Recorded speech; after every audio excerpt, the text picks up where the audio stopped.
Welcome to part 6 of the 2018 NFL Draft in Review. Today we will be looking at the 2018 Baltimore Ravens Draft. And I will say right off the bat that I expected this class to be good. I liked a lot of the picks way back when, and a lot of those picks have turned into gold, if not for the Ravens, for other teams. And so, to kick us off, we will look at the 25th overall pick, tight end Hayden Hurst, who obviously lost the job to another tight end we'll talk about in a few minutes. But it's not like Hayden Hurst himself was a bad player. Mark Andrews is just better, and I expected that much to be true. But that's not saying much against Hayden Hurst. He has not exactly put up elite tight end numbers, but he's been a solid passing option. You know, he's never gone below 150 yards in a season on his career. He's usually involved a good bit in one way or another, but he just seems to have a habit of finding himself on teams that either don't have the quarterback play to employ a tight end, or gets himself on teams like the Bengals where there's so many options that the fact that he still caught 52 balls this past season is nothing short of impressive. So, we'll now go over here and take a look at him in this last year with the Bengals. Burrow. Step. Toss it underneath. Catch is made. That's one thing I love about watching tight ends, how they can just drag people forwards. On the forward pass, it's thrown down. Rid of this. Hayden Hurst, 9 for Pittsburgh. Fake the running play. Burrow. Pump fake.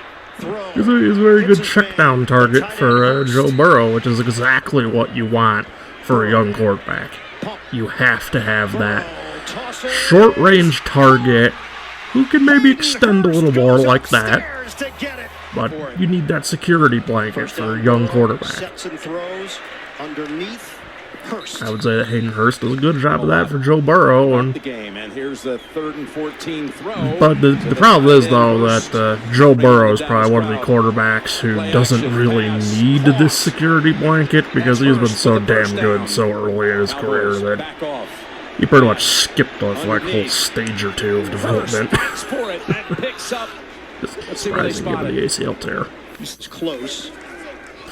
Burrow to the outside. Hurst in his first year with the ball reach club. on that one for first down. T. Higgins, the movement man, and the pass is caught, and that's a first down. So they pick up a 3rd and 1 and picked up a lot more after the 40. Already has. Yeah, just play action. It's it down underneath. Hurst again. I would say he's overdue for a breakout season. I really do think he has that potential in him, but it's going to require something happening. You know, you got to have like T. Higgins gets traded or something, because if that stacked receiver position stays the way it is, it's not going to happen with the Bengals.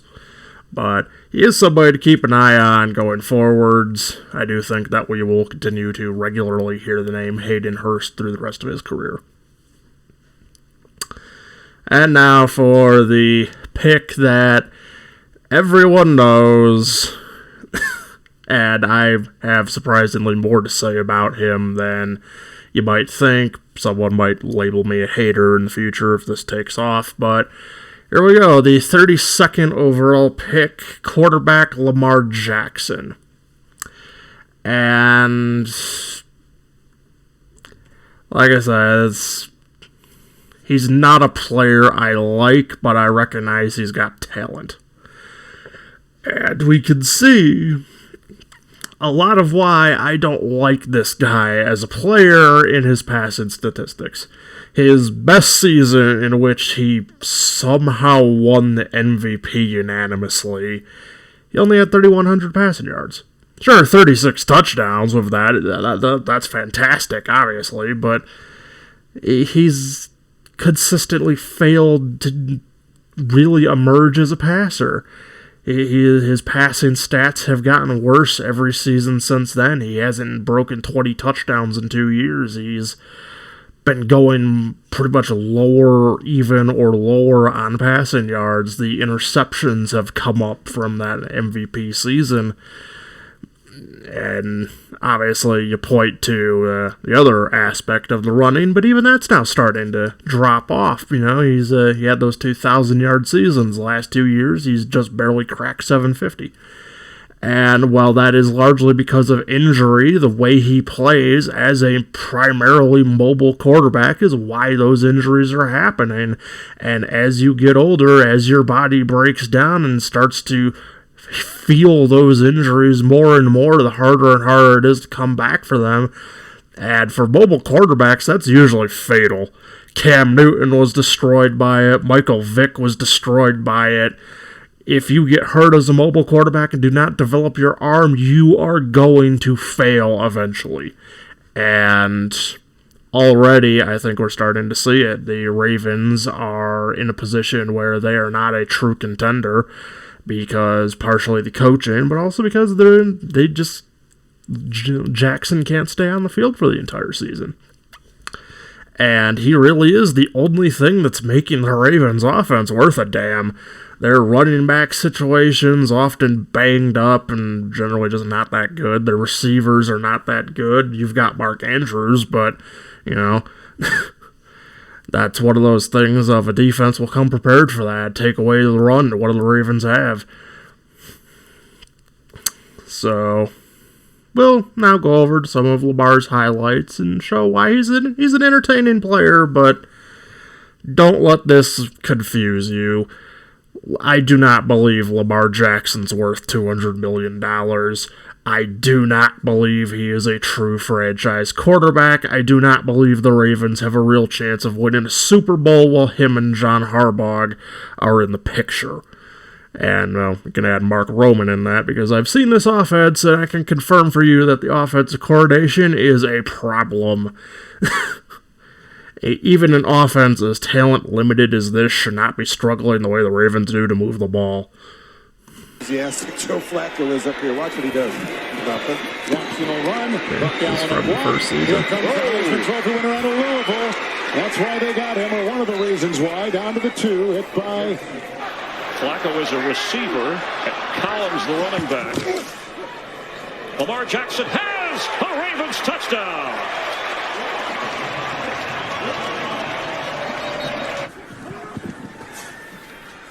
I will say also, for Jackson's benefit, when he was drafted, I didn't like the selection. I really didn't think the Ravens could really do anything with him. In fairness, they so far really haven't, but he's been substantially better as a player than I was expecting, so there is that. Jackson throwing, end zone, or close to it, and into the end zone goes Hayden Hurst for the touchdown. There's the last pick, Hayden Hurst. Again, this is why Lamar Jackson's commanding such big dollars, but it's also why he's eventually going to lose that ability. You're not sliding, or you're not, giving yourself up to avoid the hits. Just injury is inevitable. Sometimes you get guys like Russell Wilson who managed to put it off for so long, but it eventually happened, and now with Russell Wilson, we're looking at him like, is he washed up? Was it the coaching? Is it the team that he's around? What is it? But that is the reality. You've got to develop your ability as a passer.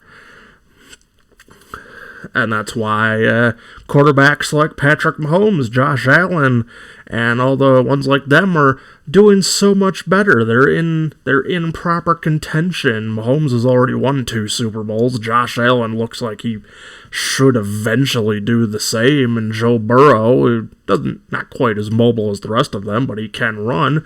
He's already had a crack at it himself. Meanwhile, Lamar Jackson has won 1 playoff game and lost 3. And, the Ravens haven't even been to the AFC Championship with him. And, like I said, I think that speaks for itself. Their coaching is weak. The offense is not properly structured. And Lamar is just not blossoming as a passing quarterback. And we've seen this before, and the same reaction to it happens every damn time. You know, Michael Vick, back in the day, everyone was like, oh, eventually the Falcons will break through with Michael Vick. It'll happen next year. No, it'll happen the year after that. And it never happened. And it never happened because Michael Vick never really became a dominant passer, just the same way that Lamar Jackson is not becoming a dominant passer. But last week, he's still Lamar. Looking to throw. Taking a deep shot. And it's unfortunate that he isn't, because he could do it. You know, I'm not saying he can't, but, you know, Love there's a disconnect somewhere in this picture, is what I'm saying. Jackson fakes it, running left. Can he get in the end zone? He can! Like I said, you can show me this play all day. It's fun to watch. It's, you know, it's tragic that NFL defenses still haven't come up with a way to stop this when, let's be real, Lamar Jackson is a special mobile quarterback, but we've seen special mobile quarterbacks before. It doesn't really change, but the effect is still the same. You know, it's I don't really understand how defense doesn't evolve to pick up on these players. And part of that is my frustration as a Patriots fan coming in, because obviously mobile quarterbacks have been a problem for us, including Lamar, though we're also one of the only ones who's been able to shut him down in the past. But it is what it is, and if the Ravens don't pay him this offseason, and from best I can tell, they're intended to franchise tag him, I don't know if I see him in a Ravens jersey long term. I don't know if he's going to be a dominant player once he enters the, let's see how old he is, should be up here. Once he enters his 30s, because that's usually when the human body starts to take that step back physically.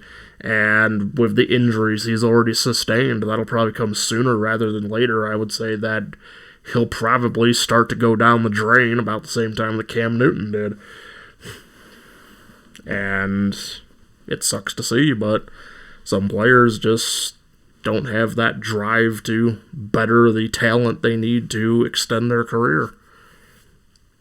So I have a feeling that if the Ravens end up paying him, they're going to just be setting their franchise back a considerable number of years. You will have to replace him eventually. He's just got to improve.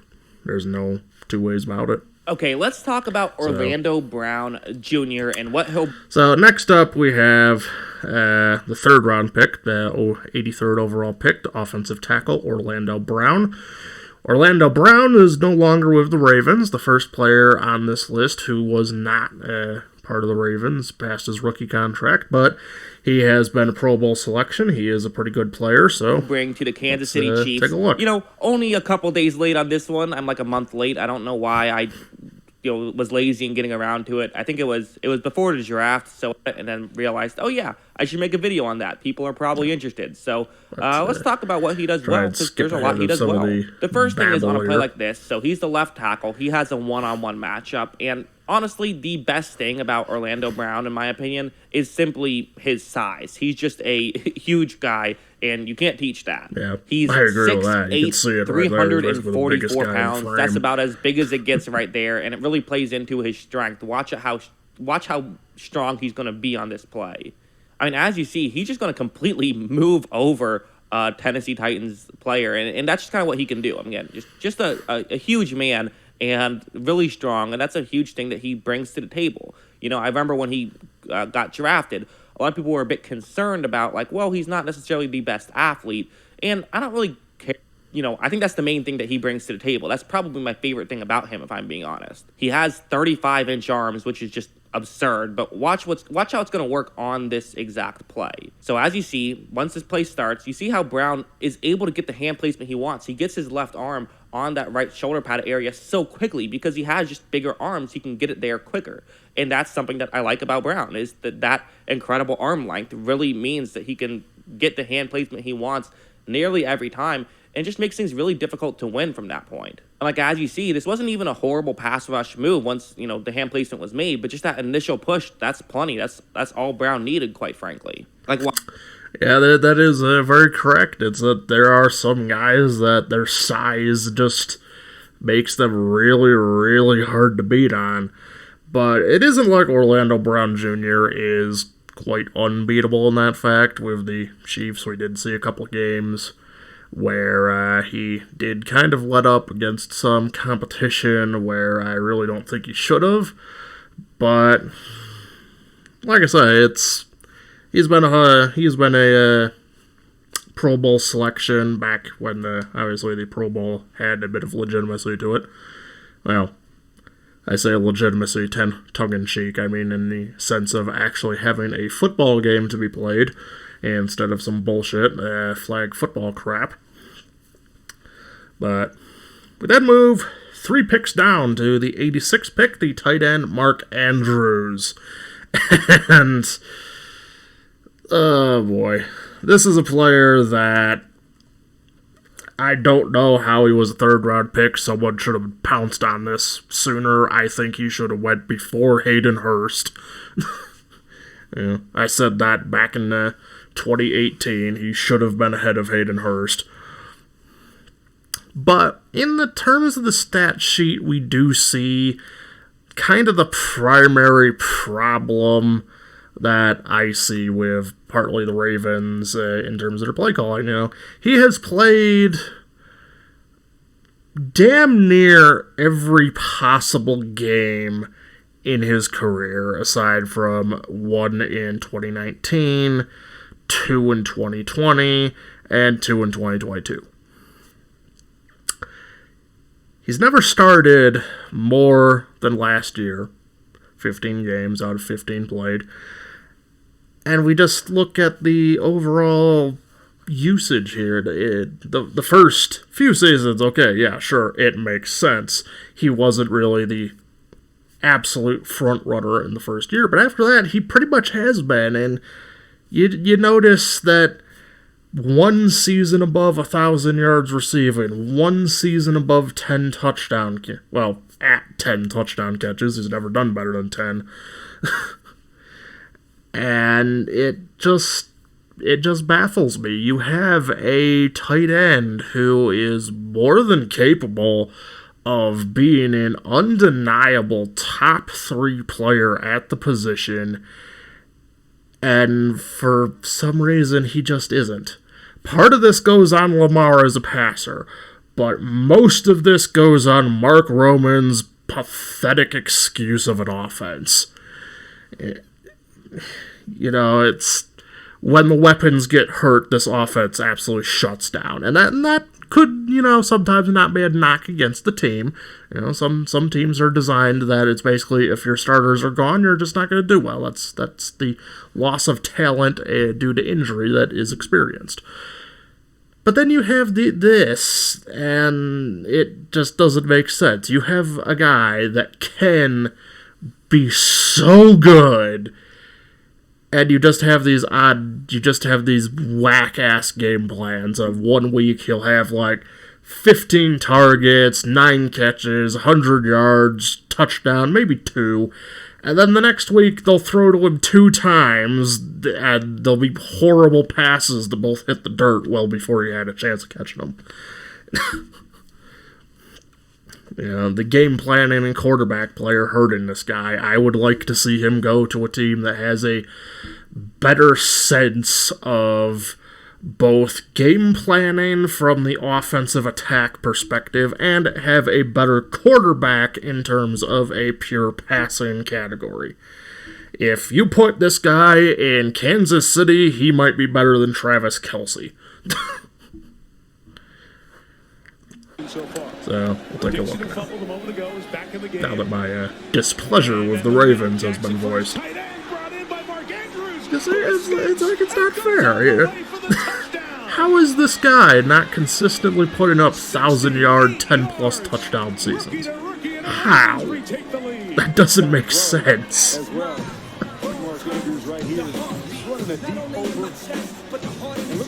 Once again, we've seen it twice tonight. Up and over the linebacker. Great touchdown.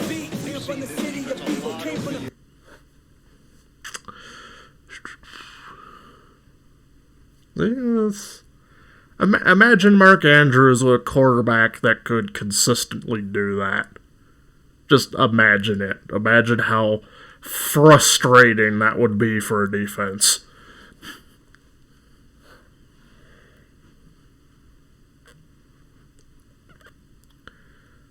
Yeah, that's another one, you know. You should be able to hit that guy in stride on that pass. You love to see it when that happens to the Browns. I love to see that when it happens to the Steelers. This is back from that colossal ass beating Baltimore dumped on the Dolphins a couple of years back.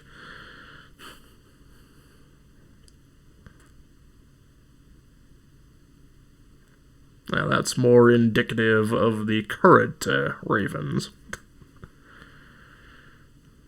So yeah, that's not a very good pass. That could have been intercepted by a better defensive talent.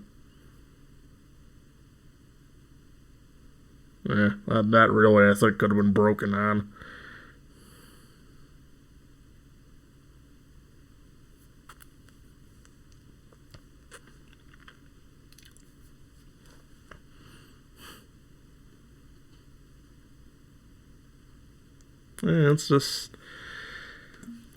It is extremely frustrating for me to see a player like this because you can see what is holding him back, and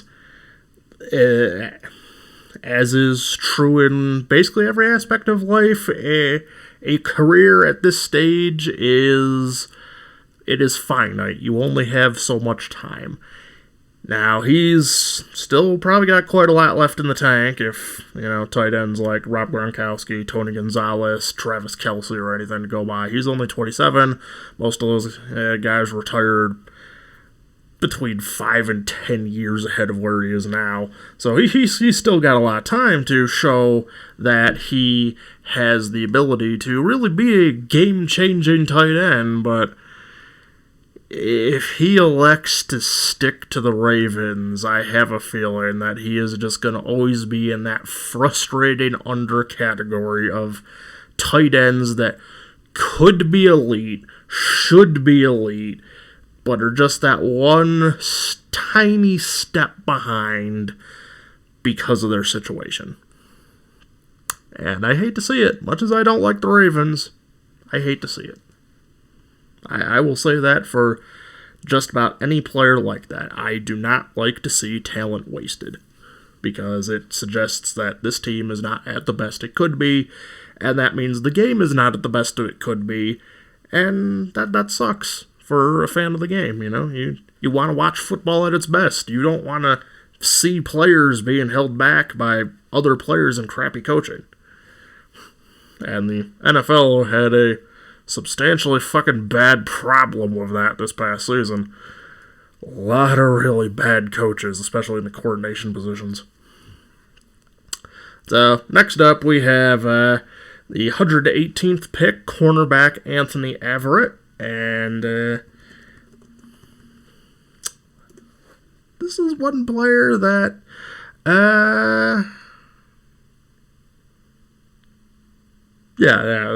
This is a player that I did like pretty substantially back then, and while he didn't really immediately blossom the way I kind of figured, he is now kind of starting to kind of show that he does have a future at this level. Though he is on the injured reserve, so we'll see how he comes back from that, but They're feasting on him, and he is denying them. Oh, these young players are stepping up. Anthony Averett. Carr throwing. Off the fingertips and intercepted. It's Anthony Averett, and Averett intercepts at the end zone. I think we're gonna go back here and let's see this again. Yeah, that's all receiver. That is all receiver. Hunter Renfrow has to catch that. And this brings me to a short tangent against the Raiders. Yeah, it's Derek Carr's fault that you couldn't put a team around him. I hope the Raiders really fail for what they did to Derek Carr.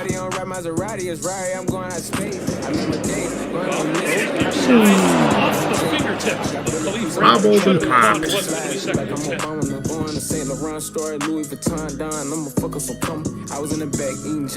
Good wrap up, especially considering I believe that was Austin Eckler.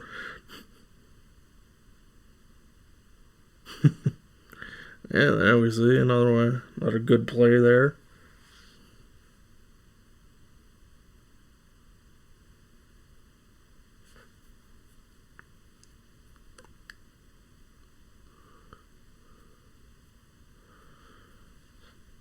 Not sure about that play. Yeah, show me this again. I want to see if he got his hands in there or if Tyreek just dropped this.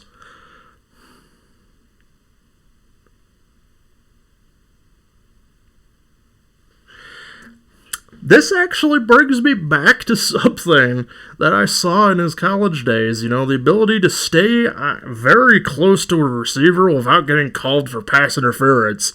That probably should have been pass interference.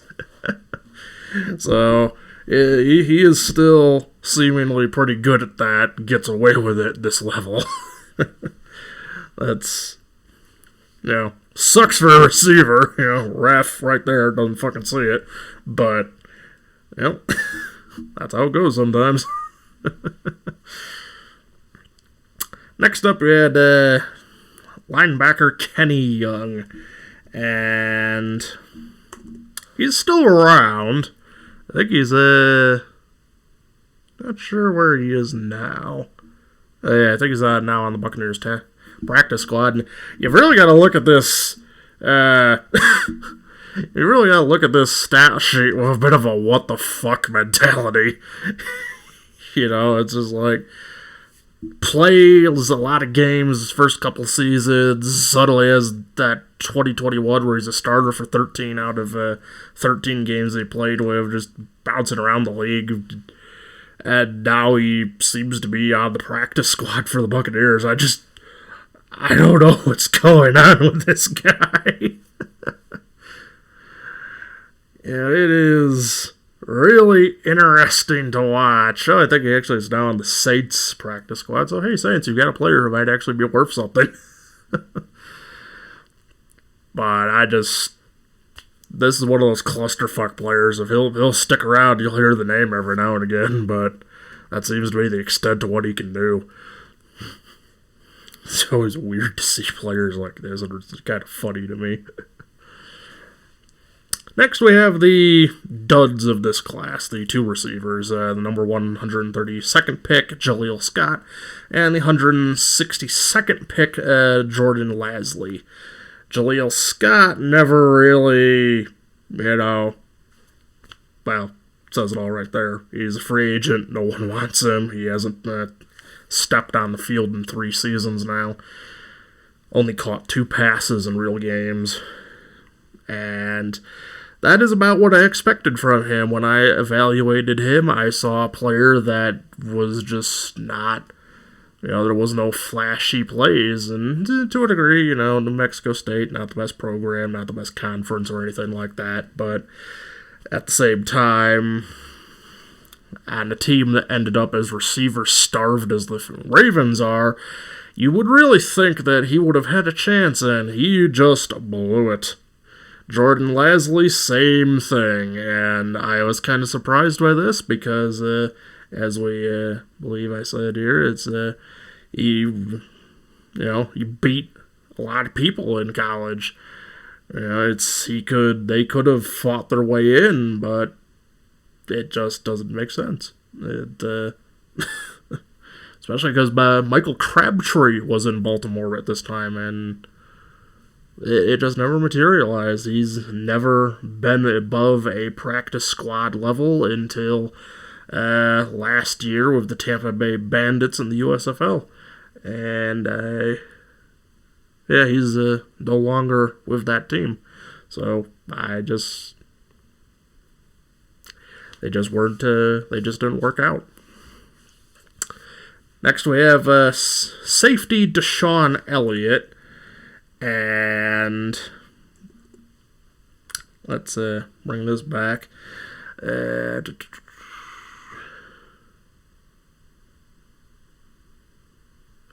Yeah, I liked what I saw of Elliott, but he had some particularly bad luck, and that is somewhat reflected in his time in Baltimore, as he somewhat got to play, but he was kind of overshadowed. Some injuries, I believe, considering that second season as a starter looked like 6 games, so just injury. But he does seem to now have established himself with the Detroit Lions, and has to some degree been part of the Lions now kind of resurging a little bit. This is one play in college I would have seen that running back probably would have been destroyed about 5 yards sooner than he was. So it's partly smart play, good job getting under the receiver to make the tackle there.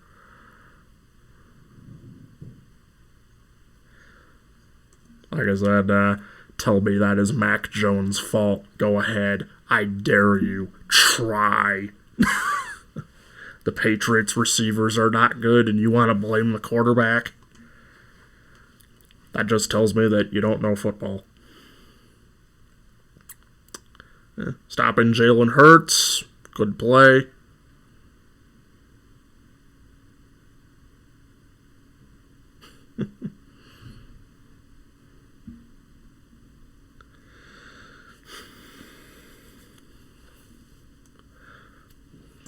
He does seem to be a pretty sure tackler, but at the same time, I kind of want to see a little bit more of that college self, the more that drive to the ball and get there, make the stop. Some of these plays I think probably could have been stopped short of the first down, and for a team that is still kind of on shaky grounds like the Lions, you do need somebody to make those plays. Next we have the 212th pick, offensive tackle Greg Sinnott. As we've seen him in a couple of games through his career. Never started though. Largely, practice squad type of guy. And I would say that's just his role. That's just where he belongs. A team will always pay for that, especially teams like the ones he's been on, where you have these just slews of injuries on the offensive line that they've gone through. But in spite of that, like I said, that game started number remains 0. Next we have the 215th pick, 6th rounder center Bradley Bozeman. Bradley Bozeman has been doing substantially better, 62 games played, 49 started, and not really bouncing around the league aside from moving to the Panthers from the Ravens last year. And I will kind of say that this somewhat reinforces my belief that center is the easiest position on the offensive line to play. You're not blocking these elite edge rushers. You're not really responsible for creating the holes to the left and right. That's the guard's job. Your only real thing is to make sure that the snap gets to the quarterback properly and that you preferably don't let the guy in front of you get into the running lane. That's always been my understanding in the center position, and thus you see guys pretty regularly, they're like 5th, 6th rounders that become NFL starters. So you don't really gotta do anything. It's even easier when you've got a quarterback like Lamar that can just run away in case someone does fuck up. Yeah, good reactions there to catch the one off the edge.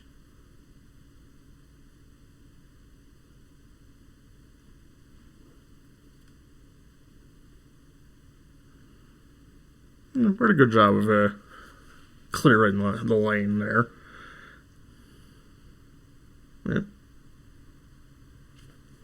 Yeah, he does a good job of what centers are supposed to do. Just keep that lane clear, and make sure that the guy you're on doesn't get around you.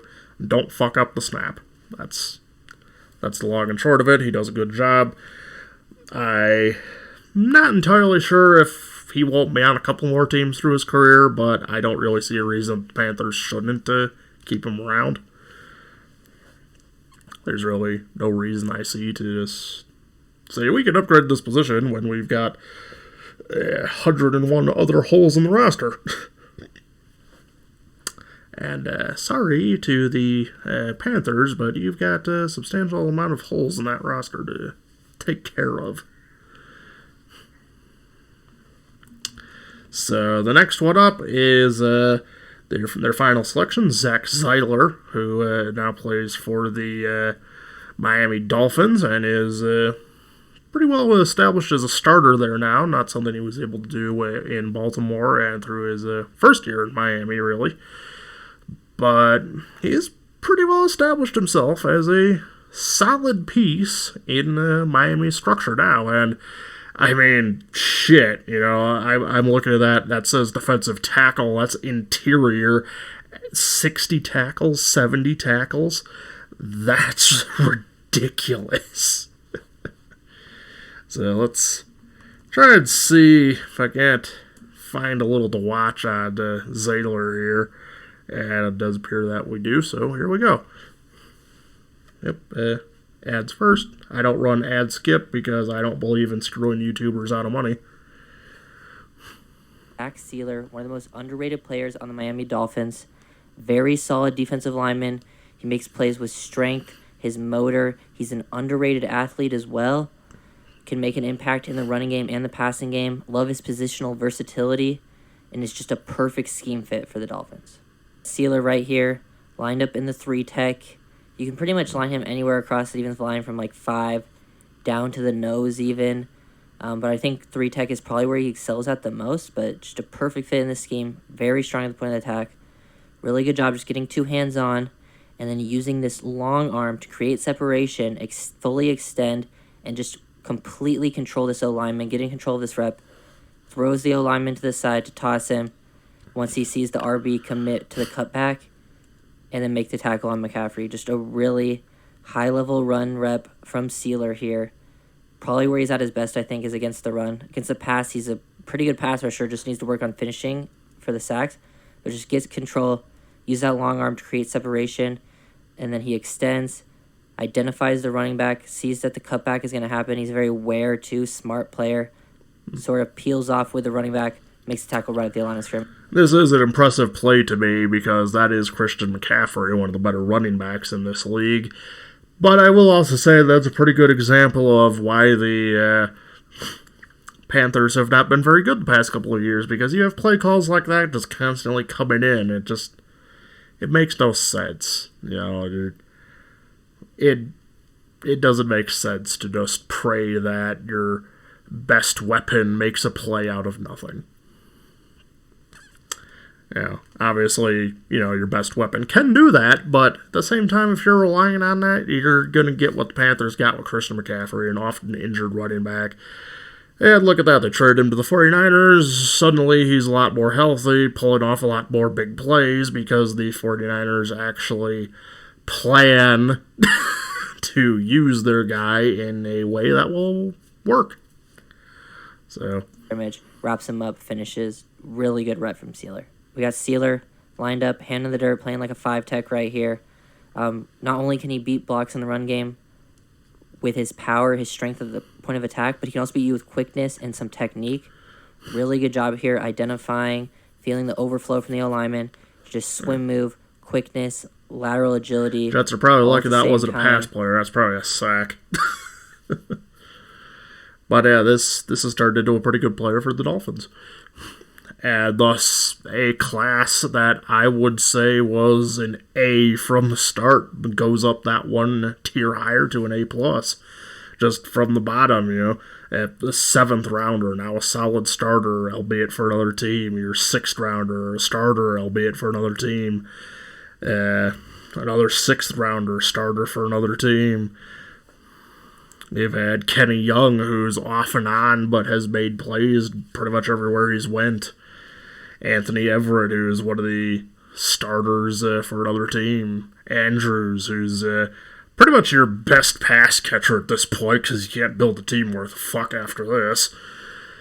Orlando Brown, who's a starter for another team. Lamar Jackson, the quarterback you're debating whether or not to pay. And Hayden Hurst, another starter for another team. Largely, this class has benefited other teams. And obviously, when you've got a class like this that you get that many starting caliber players, that should have been the kind of draft that turns a team into a dynasty. And the Ravens let pretty much all of it go. And that's where we see the problem. Why the Ravens keep finishing with records like 10-7, 11-5, 11-6, 9-8, 9-7. It's like this team has had so many chances to be better than this, and they just continuously screw up some of the most basic things.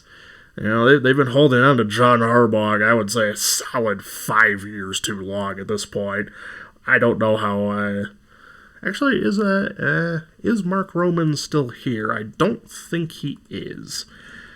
Hang on. This has me a little fucked up for a minute. Give me a second.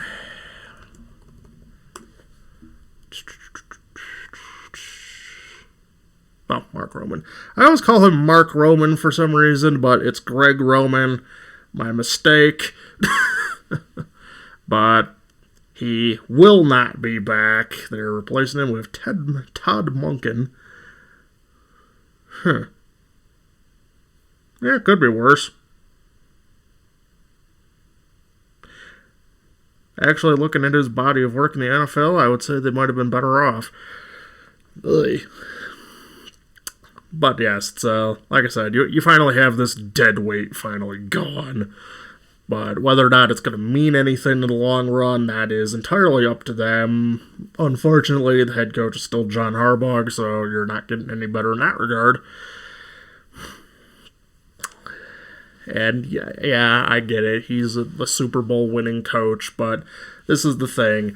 Winning a Super Bowl doesn't necessarily mean you're a good coach. Because there is such a thing as being carried by your roster, and that is exactly what happened with John Harbaugh. That team threw him and Joe Flacco on their shoulders for Ray Lewis, and to a lesser extent, Ed Reed. So that's the only reason that they have a Super Bowl win. I also find it a little odd, some of the things that went on in that Super Bowl. Tinfoil hat a little bit there, but it is what it is. But overall, as I said, when you have a draft class like this, you should turn that into something. And instead, they have 2 players from it still on the team. One of which is part of the direct root of why the other isn't quite an elite player. It's an A+ class, but you've got to keep a class like this together. You've got to use it. They didn't use it. It's benefiting other teams. So that'll be it for this video. Please leave a like, subscribe to the channel, ring the notification bell, and I will see you tomorrow with the 2018 Cincinnati Bengals draft class. I will see you then.